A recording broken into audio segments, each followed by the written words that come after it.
छोटे से गांव में एक भाभी और उसके देवर के बीच का रिश्ता एक नई दिशा ले रहा था। भाभी, जिनका नाम राधा था, एक आदर्श महिला थी। वो अपने पति और परिवार की देखभाल करती थी और गांव में एक नेक इंसान के रूप में जानी जाती थी। उनका देवर अर्जुन एक युवा और उत्साही युवक था जो हाल ही में शहर से गांव लौटा था। अर्जुन ने शहर में पढ़ाई की थी और वहां की जिंदगी से काफी प्रभावित था। जब वह गांव आया तो उसने देखा कि राधा बहुत मेहनत करती हैं, लेकिन उनकी मेहनत का कोई मोल नहीं है। उन्होंने तय किया कि वो अपनी भाभी की मदद करेंगे और गांव में कुछ बदलाव लाएंगे। राधा ने अर्जुन के इरादों को समझा, लेकिन वह चाहती थी कि बदलाव सोच समझकर और समाज के हित में किया जाए। अर्जुन ने पहले गांव में शिक्षा पर ध्यान केंद्रित किया। उसने देखा कि गांव में बच्चों की शिक्षा की हालत ठीक नहीं थी। स्कूल की इमारतें पुरानी थीं, शिक्षकों की कमी थी और कई बच्चे स्कूल नहीं जाते थे। अर्जुन ने गांव के लोगों से मिलकर उन्हें शिक्षा के महत्व के बारे में समझाया और एक योजना बनाई।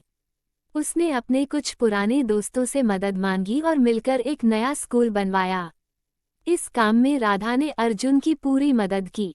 उन्होंने बच्चों के लिए किताबें, वर्दी और अन्य जरूरी सामान जुटाने में मदद की। साथ ही उन्होंने गांव की महिलाओं को भी शिक्षित करने की योजना बनाई ताकि वे भी अपने बच्चों को सही शिक्षा दे सकें। राधा ने ये सुनिश्चित किया कि सभी बच्चों को शिक्षा मिले और वे पढ़ाई के साथ साथ अच्छे नागरिक भी बन सकें। समय के साथ अर्जुन और राधा की मेहनत रंग लाई। गांव में अब एक नया स्कूल था जहां बच्चों को अच्छी शिक्षा मिल रही थी। बच्चों की आंखों में एक नई उम्मीद थी और उनके माता पिता भी खुश थे। राधा और अर्जुन ने मिलकर गांव में एक नए युग की शुरुआत की थी। फिर एक दिन अर्जुन ने सोचा कि अब गांव में स्वास्थ्य सेवाओं पर भी ध्यान देना चाहिए। गांव में शिक्षा के सुधार के बाद अर्जुन ने सोचा कि स्वास्थ्य सेवाओं पर ध्यान देना आवश्यक है।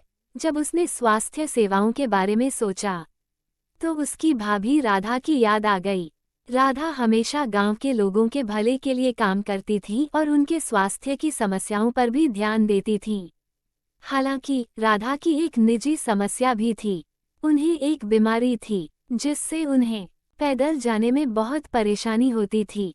ये समस्या उन्हें हर दिन झेलनी पड़ती थी और कभी कभी उनकी स्थिति इतनी गंभीर हो जाती थी कि वह घर के काम भी नहीं कर पाती थी। अर्जुन ने तय किया कि वो राधा की समस्या को प्राथमिकता देगा। उसने गांव में एक अनुभवी डॉक्टर को बुलाने का निर्णय लिया ताकि राधा की स्थिति का सही इलाज हो सके। डॉक्टर ने गांव में आने की सहमति दी और जब अर्जुन ने अपनी भाभी को बताया कि उसने एक डॉक्टर बुलाया है तो राधा बहुत खुश हुई। उन्होंने डॉक्टर का इंतजार किया और उसे चाय पानी पेश करने के लिए तैयार हो गईं। डॉक्टर के गांव में पहुंचने पर राधा को चेकअप के डॉक्टर के गांव के बाहर हॉस्पिटल ले जाना चाहता था, लेकिन अर्जुन ने मना कर दिया और वो उस डॉक्टर को बोला, जो चाहिए मैं लाकर दूंगा, लेकिन इलाज यही होना चाहिए। अर्जुन ने अपनी भाभी राधा की स्वास्थ्य समस्याओं के समाधान के लिए प्रयास किए और उसकी मदद से राधा की स्थिति में सुधार आया। इस अनुभव ने अर्जुन को ये सिखाया कि सच्ची चिकित्सा और समाज के प्रति समर्पण से न केवल व्यक्तिगत समस्याओं का समाधान किया जा सकता है, बल्कि समाज में व्यापक सुधार भी लाया जा सकता है।